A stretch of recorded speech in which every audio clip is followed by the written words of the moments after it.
Hey guys, welcome back to the channel. So today I'm going to be doing a quick video of the faceplate for the FD gauge cluster. As you can see, the gauge cluster originally came with a bunch of chrome on the rings that go around the face. So when you actually put it into the cluster like bezel or faceplate, you can see this chrome like stick out. And since mine is very faded and you can see it's like kind of blotchy looking, it looks terrible against the gauge faces. So since I have the gauge cluster out and I'm going to be sending it out for repair, I thought I'd take a moment this weekend to kind of touch up the faces. And what a friend told me is if you go ahead and sand them with an aggressive sandpaper and then you hit them with a light, you can bring out the black that's underneath it.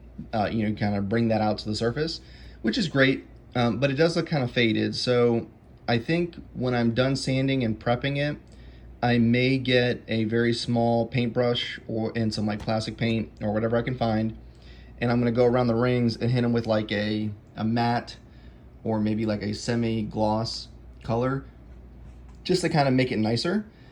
Because again, I'm getting a whole new gauge face done. I'm probably gonna do the cluster overlays from Rev Limiter. I think it looks really good. And again, this is one thing I just wanted to touch on, one thing I wanted to make better. You can just see that it's really banged up, it's really bad.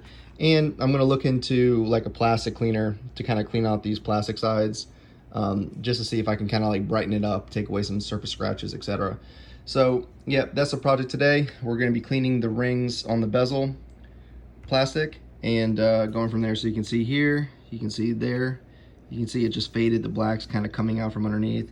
I already started sanding this one, and you can basically see that like there I need to sand more, there I need to sand more, but the black is coming out, but it's a faded black. So I'm probably gonna paint this, but I just want to do a quick video and show you guys what I'm working on as a small project. Stay tuned for more videos.